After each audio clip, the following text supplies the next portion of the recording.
Subscribe to our channel.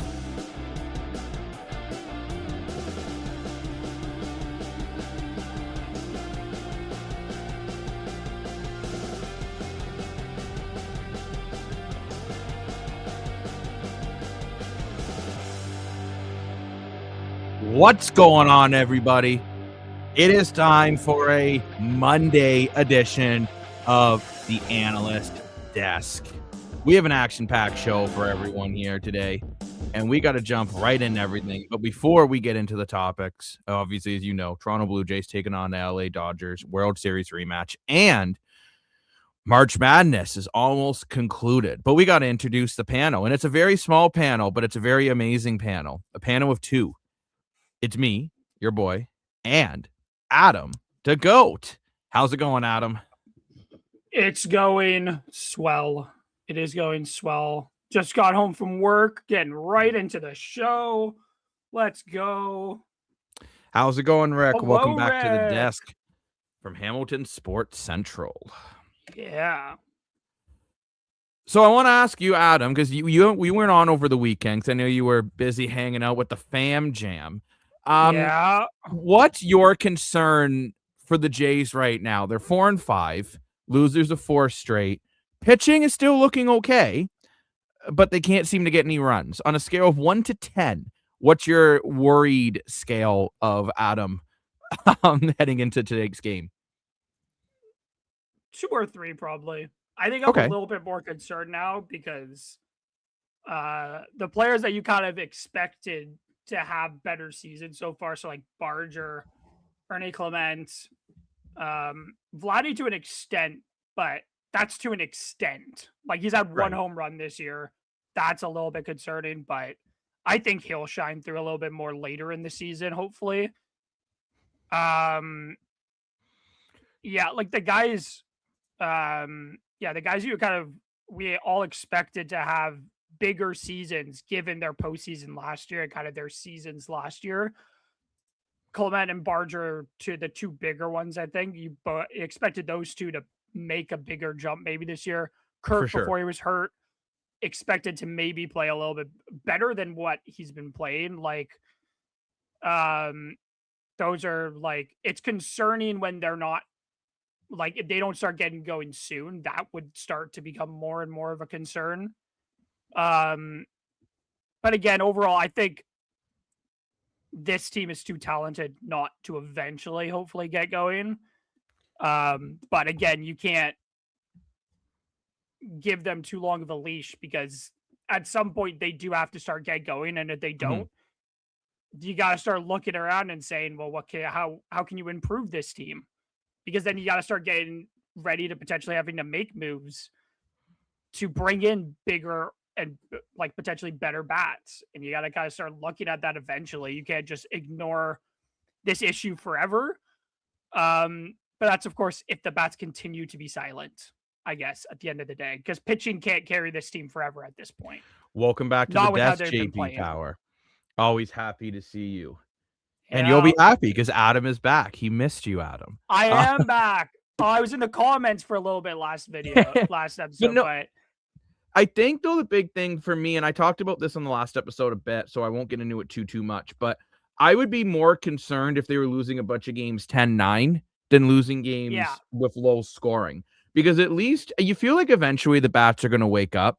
Like, as you said, Adam, they have too many talented hitters to continue to be batting below average. And I know Kirk's injured, and they have a lot of injuries. Barger's injured as well. Like, there's a lot of injuries. How's it going, David? Always good to see you. But I'm still optimistic about this team, and you could easily win this series. Not easily win this series. I mean, you could win this series, and all of a sudden the pressure is going the other way. So, but I think we should take a look at the starting lineup for the Blue Jays today. And now when we did the simulation, for anyone who hasn't watched it yet, the Jays did win 2-1 in our simulation. Lane and I jumped in MLB The Show to see what the haps would be.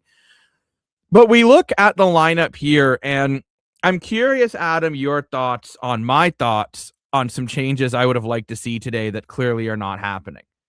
I wish Okay. George Springer was not the leadoff guy at the moment. I think he's struggling. I would like to see him further down in the lineup, and I would have liked to see Ernie Clement as the leadoff guy because he's the guy that makes contact. He gets on base. George Springer's hitting it deep, but it's either like a deep shot or a strikeout. It's kind of been George Springer's MO of late. What's your thoughts on that, Adam? Yeah.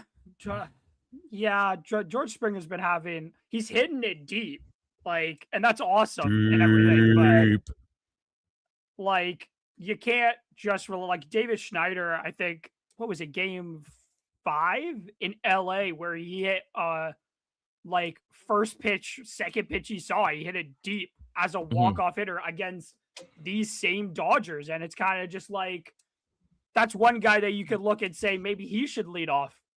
Maybe like make the change and see how George Springer does. Like Okamoto, like deeper in the lineup, was hitting great, and that's because there was less pressure on him to start the year. And you wonder if that's something, because like Andreas Jimenez, he's been having a good season. And, you know, you wonder if maybe he am further up the lineup, you know, maybe it's just because he's more effective deeper. I think that's why he's just staying there. Right. But it makes you start to wonder about maybe at some point changes need to come eventually, because you can't keep playing the way you're playing and expect different results. I guess Barger not being in the lineup is one of those. Like, you're kind of just like, that might be no choice because you have to try and change something. Well, too, he's injured, and no disrespect to the man, he hasn't been playing at a high level. And I mean, JB to his level, no, and like JB Power from Windsor, you're saying, you know, you feel they're average to above average. I mean, like, I think the Jays are a much better team than what their record shows. And I mean, they're better than how they're playing. But at the end of the day, it's how you play. I do think this could be a game that maybe the offense gets going. It's not like the Dodgers are starting one of their top pitchers. I think this is the game, if you're the Jays, you really need to try to come away with a big dub, because you're not going against a Yakamoto or a Ohtani, right? Like, you're going against a guy that's not even really their starter.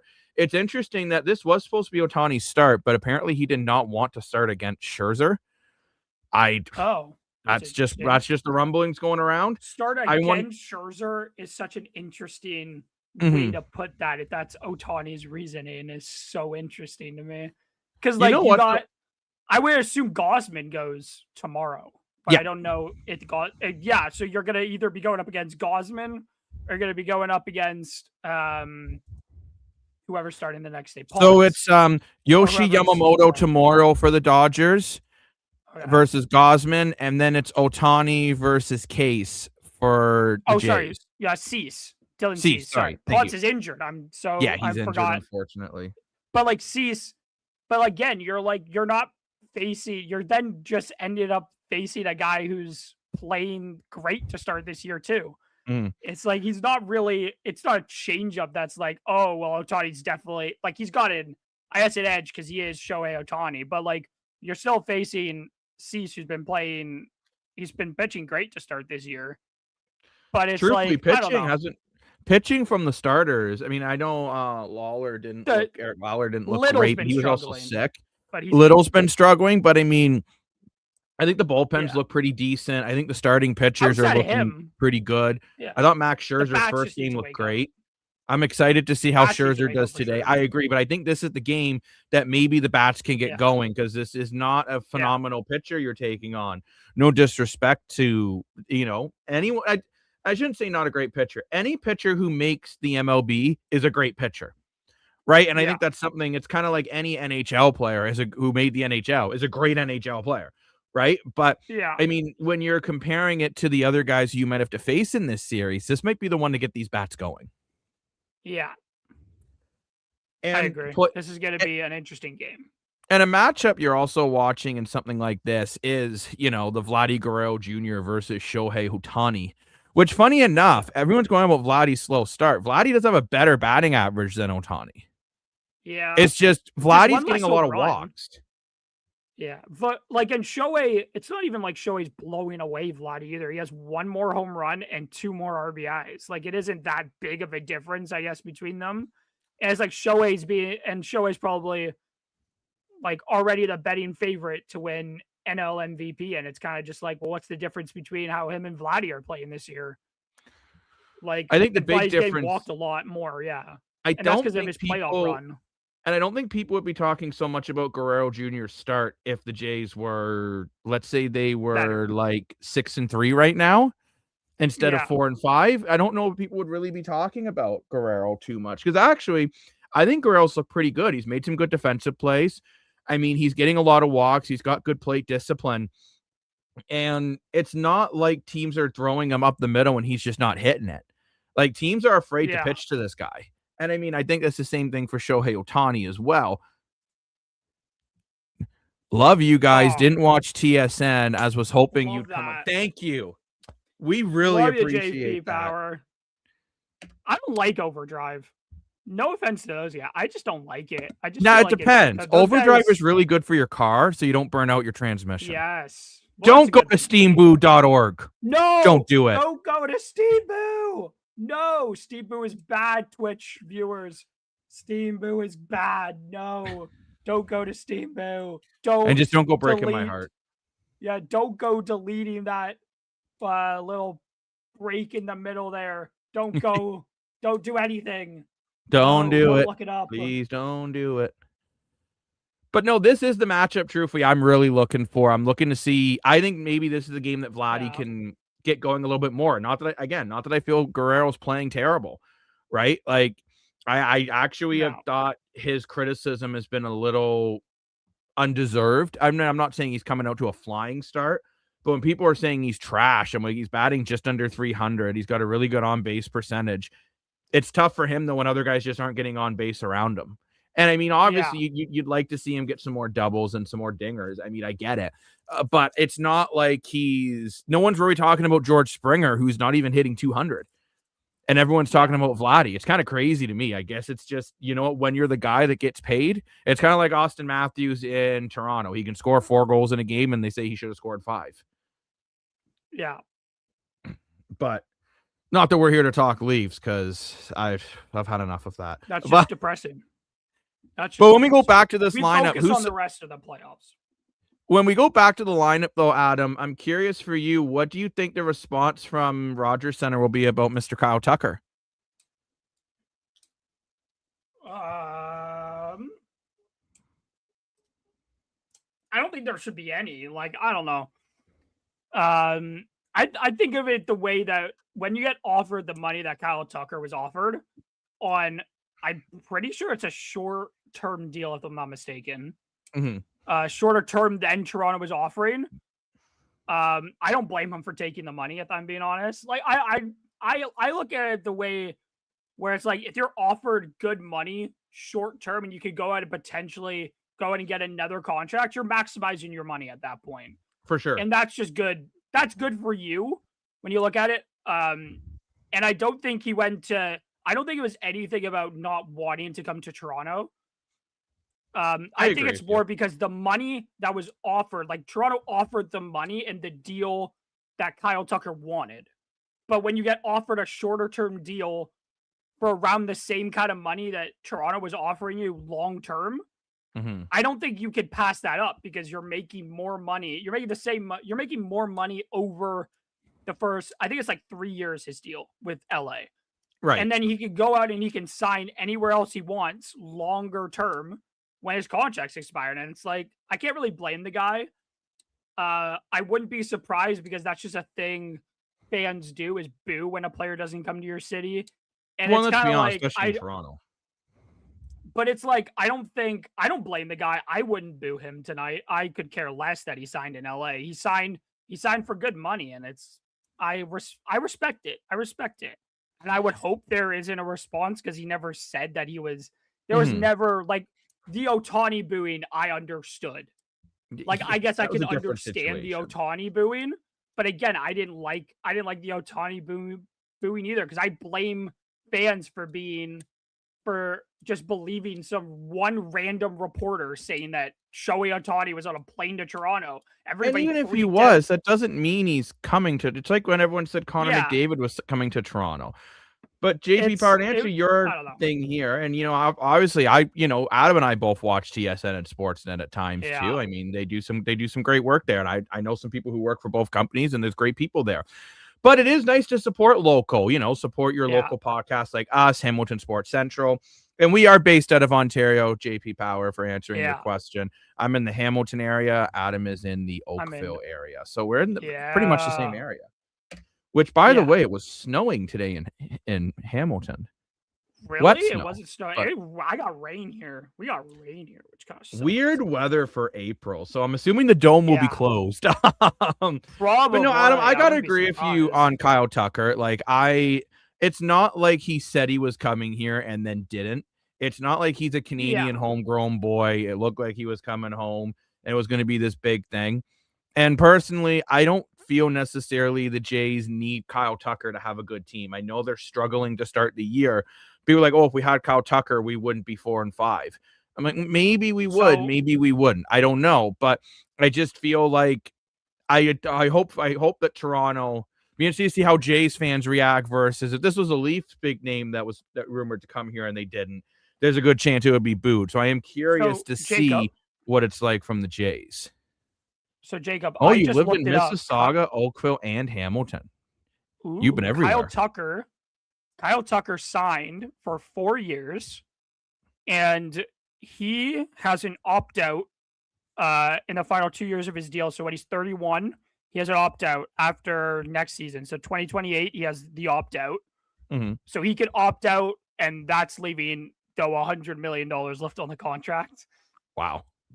Which is crazy, but he can leave LA in 2 years' time, and you never know. He could even come here to Toronto if he wants the long-term deal, and Toronto is still interested in Kyle Tucker, which I would assume they would be, because Kyle Tucker is just that good of a player that he could be somebody that you maybe want to sign after that 2-year deal is up, because he may not want to stay in LA. You never really know how somebody is going to like their time at a team, despite how good the Dodgers are.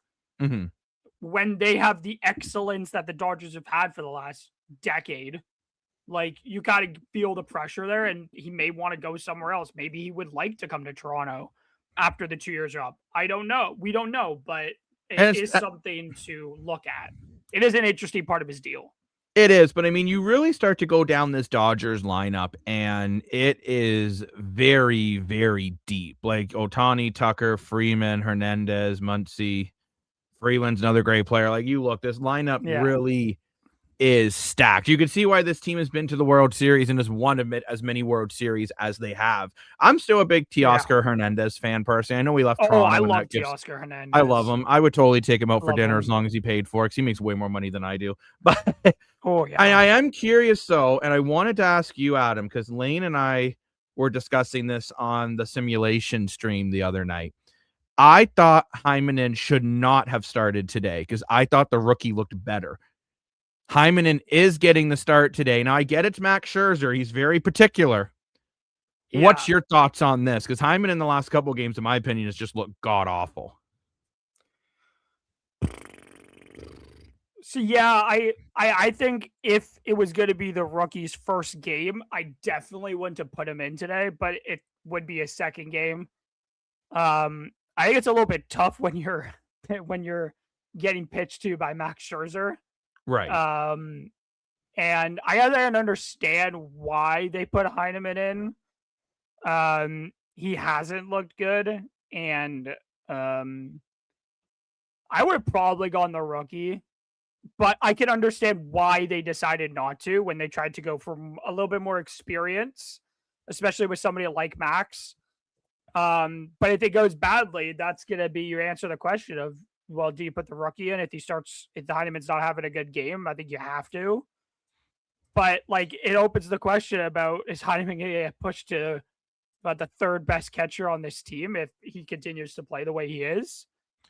Because I'm not saying the rookie had a perfect game. It's interesting. But he looked good. I thought overall, I thought he looked confident. And Now, maybe Heinen and maybe getting a game not behind the plate will help him. I think just being able to watch the game, relax a little bit more, and, be able to just kind of not stress so much. But speaking of not stressing, do you know a great way to not stress is when you're not watching the Analyst Desk to go over to one of our supporters channel, which is Me in Toronto. So Me in Toronto is a channel that is all about finding hidden gems in the city, what's going on in the six, with the host Jessica, who is phenomenal, by the way. She's such a great person.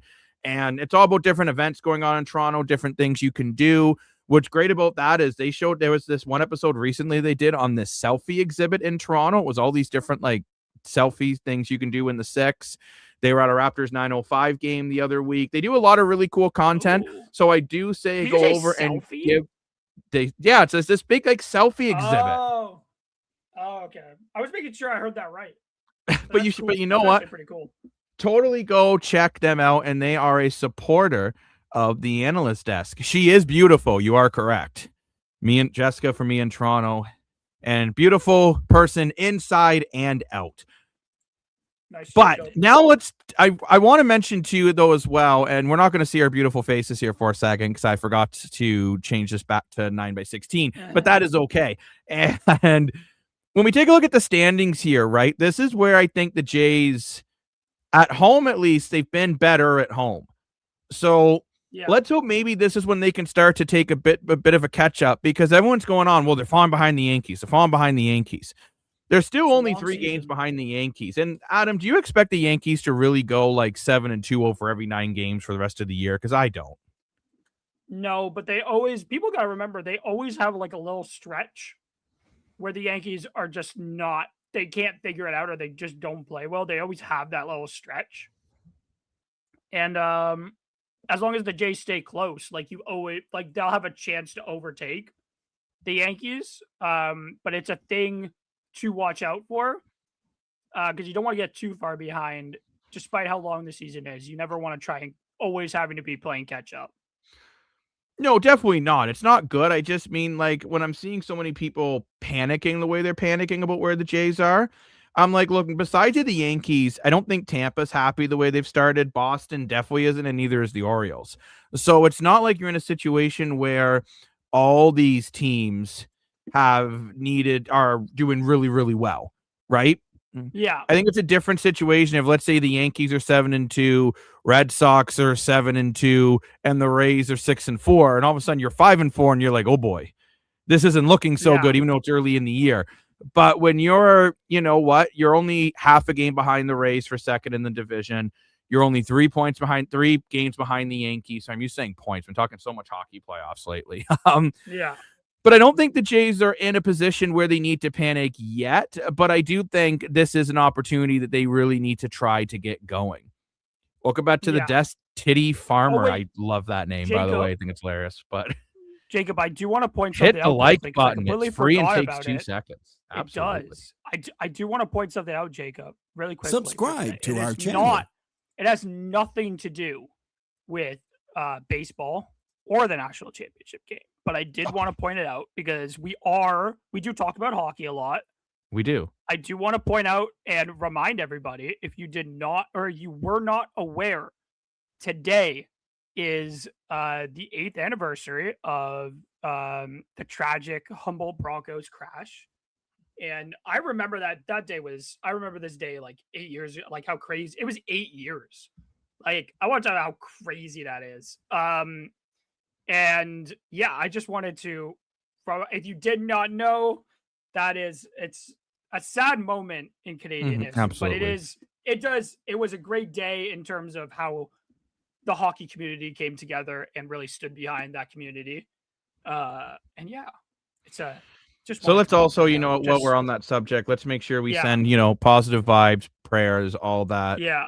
All that good stuff to families affected by that situation. Very tragic. Yeah. But I do agree with Adam. The hockey community themselves did a great job stepping up and being able to do that, right? And helping that community out so much as they did. Definitely. Lane doesn't say hi to me. He says hi to Adam. Hi, Lane. But No, but fingers crossed we get a good Jays game today. And Adam, I know you wanted to talk a bit about the national championships. Oh yeah, it's gonna be I hope it's not a blowout game. I don't have a basketball background at the moment, so how about it's just the pie? Oh well, the women's national championship game yesterday was like, what was it? Like a nearly 30-point blowout. Like that game was brutal yesterday. I hope it isn't because Michigan has been like destroying teams. They have not won by like their closest margin of victory is like 13. Like it is not. They have not been winning games. Yes. Jets, Amazon Prime. That's a huge game. The Jets versus the Kraken. Both of those teams are desperate for those points. Yeah, that would be big. But yeah, I hope that UConn can make this game a lot closer than Arizona did. Getting blown out by 20 points. And it was 18 points. What that was UCLA's first division championship in the women's bracket, correct? If I'm remembering that right? Yeah, it was their first I think they said on the broadcast it was like their first in the NCAA era, because there used to be, it was just women's basketball, but it wasn't, I don't think they were a part of the NCAA when they won their last national championship, but it doesn't really count because the NCAA doesn't count it. So, but right. Oh, Adam's mic. So while Adam fixes his mic, I'm going to jump to the comment section here. JP Power, Lane inspires me. Lane will be so happy to hear that, by the way. I saw he's done sports commentary on his channel. I started trying to get into Spanish and French, doing play-by-play alone in my room. That's really cool. I also want to say too, Lane also does play-by-play with the OJHL hockey and Junior B lacrosse as well. So he does a phenomenal job of all of it. Lane is getting down on one knee, boys, because he said I do. Yeah, that's crazy that you are learning Spanish and French and then trying to also do commentary with it is incredibly awesome, JP Power. I actually really respect that. That's awesome. That's like really cool. That's actually really cool. I've heard his French on TikTok. His French is pretty good. French, I feel like Spanish and French is kind of like, I feel like one of them would be easier once you know the other. Like, true. I feel like there are definitely certain languages and much, but back to the national championship game, while I was rudely interrupted by the betrayal of my own mic, that these two teams are really good. Like Michigan, I would say like is probably the most dominant defense I think I've seen in like basketball just in general. This defense is very good. They actually UConn average has given up less points than Michigan's defense, which is in this tournament, which is crazy. But like they have averaged less points. They play closer games, so I would think UConn kind of have faced the adversity because they've been down and came back in each of their they were never down against Illinois, I think, but against Duke, they were down by 18 at halftime. At one point, they were down by like I think nearly 20 plus points. Like it was, but they played behind for a large part of that game against Duke and they walked it off. And I honestly respect the hell out of UConn for that win. But it will be, I hope for a close game tonight because otherwise this is going to be a very boring national championship game. But we see some controversy like we've been seeing in some of the women's basketball? I don't know if you saw the handshake scenario. Yeah, maybe. I do want to point out in that scenario, I thought a lot of people had overreacted to the situation. I understand where people were coming from, but I thought a lot of people in some of the stuff I saw being said, I'm like, guys, let's chill out for a second here. Like, I understand, but it's also just like you're overreacting for absolutely no reason over that situation. But I don't think there'll be, well, with Dan Hurley on the sidelines, who is UConn's coach, you never really know what you're going to get from that guy. Right. He's an hilarious coach, but he can be a little bit over the top sometimes. So you never really know what could happen there. But I don't think there'll be as much controversy. I don't think there has been as badly in this tournament. I guess We'll see what happens and how the refs ref this game. But I think it could be I don't expect there to be any controversy. But yeah, I'm hoping for a good game at least because both teams are very good at what they do. That's why whether Michigan. That's why. Whether Michigan can like assert dominance is in the paint is a different question. Sorry, Jacob. No, it's okay. That's what I was gonna say. I was so surprised. I actually did watch some of the women's final, and I was surprised how lopsided it was. That it was 2 number 1 seeds. Like, is that normal, Adam, for these championship games? I thought usually they say college sports is so thrilling when you get to this point of the year.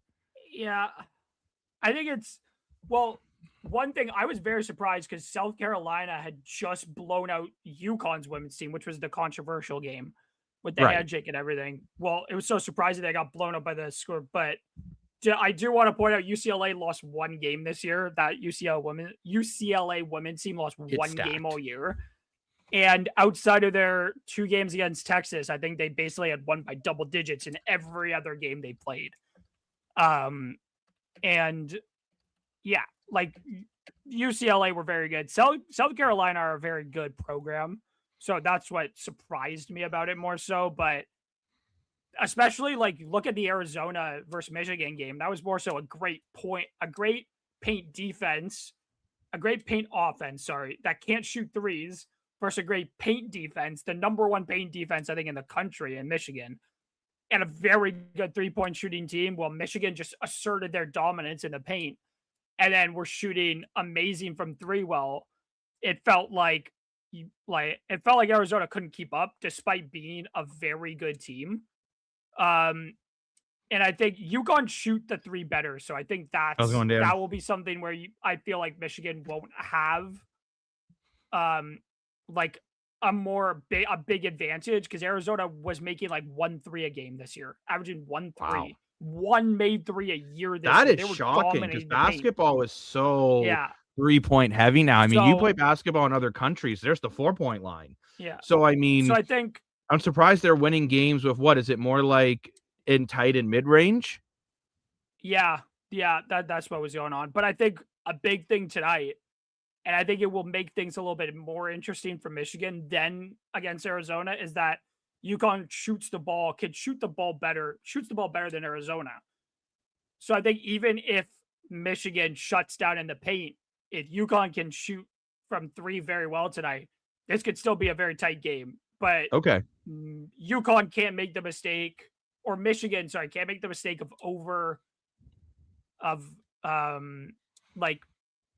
with the difference they've had in points all game. Like they've won by 20 plus all tournament. Like, I fear that Michigan may not have faced the adversity necessary to potentially deal with a tighter game. I could be wrong, and Michigan can handle it. We'll wait and see to see what happens if this game's tight. But UConn have been through this, but have been through this the last 3 games where they've all been tighter games where it's like it hasn't been as comfortable for UConn as it has for Michigan. So I'll be very interested to see how UConn have also, not everybody on this team has won a national championship, but Dan Hurley's won 2 national championships in the last 4 years and has been to 3 of the last 4 national championship games, including this year, of course. But UConn have never lost a national championship game. Never lost once. They've won 7 national championships, more than UNC and Duke, which are 2 blue blood programs as well. And Duke and UNC, you feel like are very much intertwined with March Madness and the national championship. But it'll be interesting to see though when you mention how one team. It's interesting though when you mention how one team isn't battle tested at all, and that can really hurt you when it comes down to the stretch when you haven't faced any adversity whatsoever. Yeah.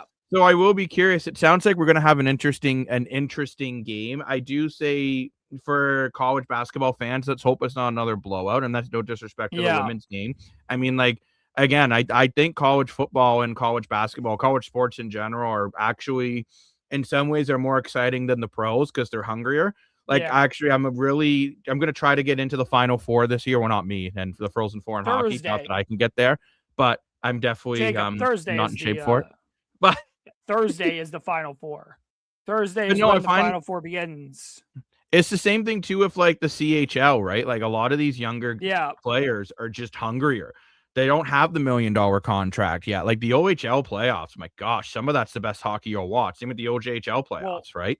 There's been a couple sweeps so far, but the OHL, always good to hear from you, JP Power from Windsor. Yeah, thanks again for joining us, and we will definitely see you very soon at a theater near you. Talk about how crazy the OHL Flint Firebirds outscored their opponents 32-3 over 4 games in a dominating sweep, and I'm just like, okay, but I want to state this. That's something that's crazy about that series too. Do you remember Dylan Durno, who played one of the games for the Mountain Menace? He was in Junior B. Yeah.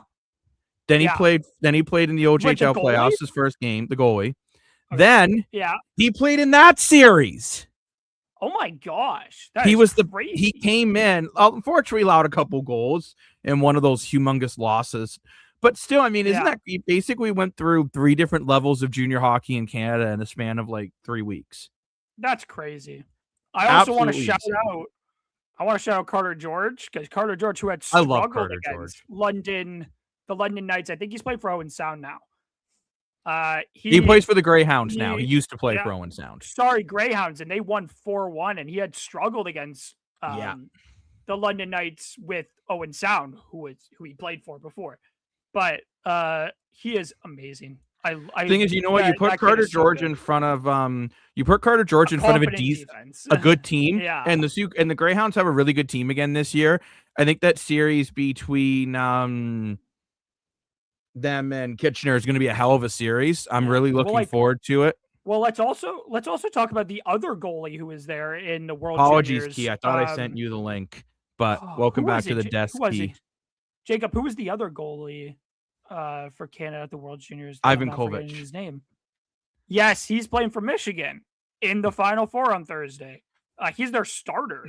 I will say it's good for Canada. Year. Like we've been looking at goaltending for a bit in Canada. I'm going kind of when it comes to these younger guys, but I mean, I think we have a couple really good prospects coming through the system.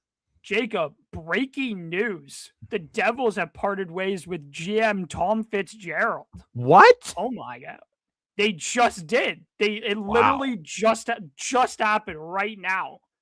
Wow, they have not been great this year. Inconsistent, and like his incompetency to acquire Mr. Quinn Hughes because of all the no moves he had, and he was prepared to move Nemec, their young defenseman, to make the move possible with Vancouver, and he just couldn't figure out the no moves, which is his own fault, of course.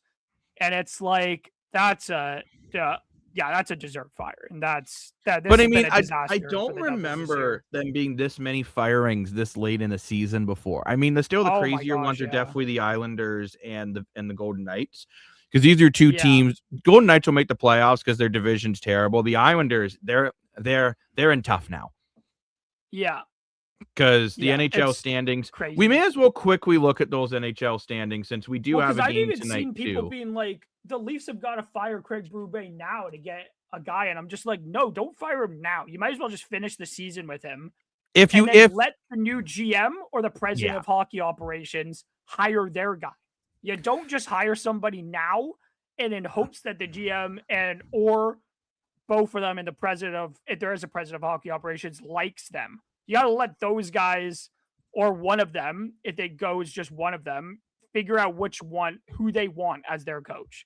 You got just. I was going to say if Tree Living was staying, I think I might have said fire Berube by now. But since he's not, you got to keep him for now. But when we look at these standings here, this is how tight everything's gotten. So Philly actually with a big win, Porter Martone, humongous game of a goal and an assist. Love Porter Martone. Awesome player. Now Philly has jumped the Islanders for the last spot in the Metro.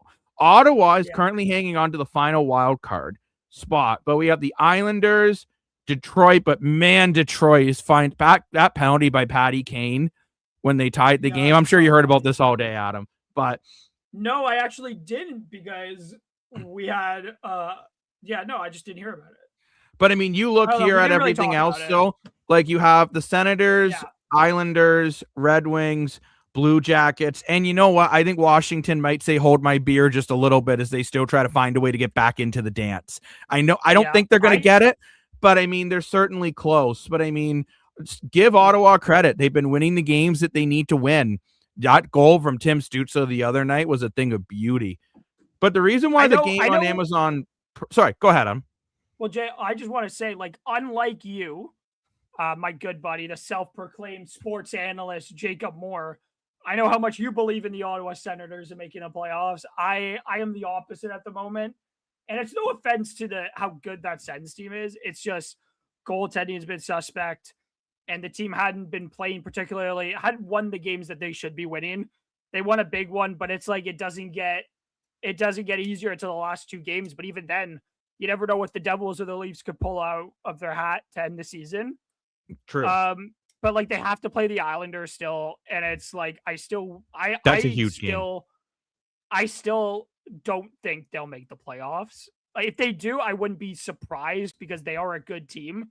I just, at the moment, I don't have faith that they're going to get in.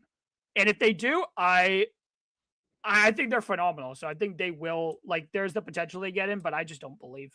I just have no faith that they'll get in. We've got a very long message from Key here. So long, Adam doesn't deserve a face anymore. I won't catch the first bit of the Jays game because astronauts are regaining connection soon from behind the moon. I won't make it political, Key. Don't you worry. We are not a political analytics show. It's not political at all. And seeing the space station, the moon, and the earth is all a beautiful picture. Very true. And I mean, let's hope those brave astronauts make it back here all good, safe, and sound. It sounded safe. But the reason why I'm saying so much about this Jets-Kraken game being so big, I would say this. I think for the Kraken, if they lose today, they're done. Wow, San Jose are like right back into the mix. Jeez, yeah, Celebrini has just put this team on his back. But I mean, you know what, too? Yes, let's go San Jose. We got to give a lot of credit though to the Jets and Blues. They look dead. They look dead. And they have just clawed their way back. And look, if any team is going to make it, if any team that's going to make it that looked like they had no chance in hell, it's either the Blues or the Jets. I'm not saying they will make the playoffs. I think both teams are going to run out of gas, but if you're the Jets and you can win this game today and jump only 1 point behind Nashville and LA, it's going to make things really interesting for the final couple of days of the season. And I can't wait to break it all down with everyone at the desk. Oh man, the playoffs are going to be awesome. I cannot wait to watch these You playoffs. have to wait, Adam. You don't have a choice. I'm so excited. It's T-minus 2 weeks to go, less than 2 weeks now to go into the playoffs begin. And I am so excited. I'm going to try and watch as many games as I possibly tired body can handle. Can't wait. I got so much fun this year. I'm glad the Kraken not really stressed. Has only seen one playoff run. They stole the Nordique spot in expansion. Ooh. They didn't steal the Nordique spot in the expansion. I don't feel that way. Everybody it's tough, knows right? I would love to see a team coming to Quebec again, but I'm just going to say it, and I don't want to get political, but until the economy in Canada improves, we're not seeing an expansion team in Canada, and that's just a fact. Jacob, that's not political. That's just a fact of life. But, Adam, you know the way people are. Yes, they make everything political. Jacob. That's a good point. But quickly before we sign off, because opening pitch is in 3 minutes, Adam, prediction. Who's taking this one? Dodgers or Jays? I'm going to say the Jays because I just want them to. I don't want to pick the Dodgers. I am also saying the Jays because I think this is going to be the game that gets the blood boiling again. And Mr.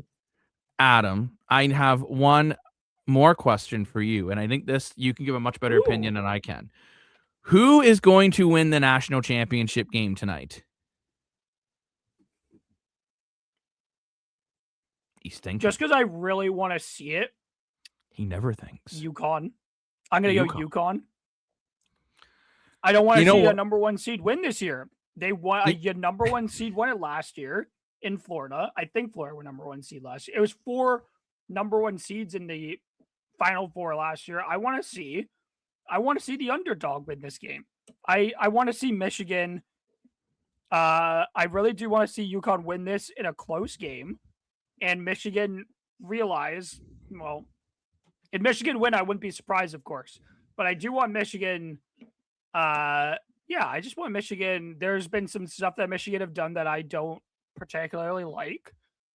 And I would like to see this be a nice close game and UConn pull it out and Michigan realize that winning by 20 plus points doesn't mean you're going to win the national championship all the time. Not that they've been cocky, but yes, the importance of that the best team all season, like a team like Michigan doesn't always win. I would like UConn to win. Anyone can win one game, and that's where these one winner takes all are very interesting. Before we wrap it up, other quick interesting thing in sports today: the Lightning are currently playing the Sabres. Because right now it's really a 3-team race for top of the Atlantic with how hot Montreal has been. And the Kings and Predators play today. If Nashville can win that one, that is absolutely huge. Winner of that game may end up getting that final spot. And, of course, we have the Sharks taking on the Blackhawks. Sharks, I think every game for the San Jose Sharks right now are must-win territory. And it's always fun to watch Celebrini versus Bedard as well. I mean, these two, these are going to be the faces of the NHL very, very soon, right? Especially with Crosby and Ovechkin getting closer to retirement. Insert sad emoji.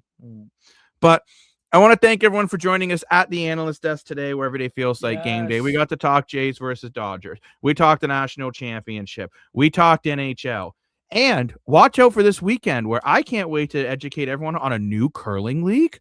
Thank you very much for joining us at the Analyst Desk. And until next time, always feels like game day when you're with us. Of course, it's Jacob Moore, sports analyst, and Adam, who learned goat's bite. Adam to goat. Goat. Have a good one, everyone. Deuces. It's the Analyst Desk. Welcome to the show. It's the Analyst Desk. Yeah, in case you didn't know, it's the Analyst Desk. Welcome to the show where every day feels like game day, bro.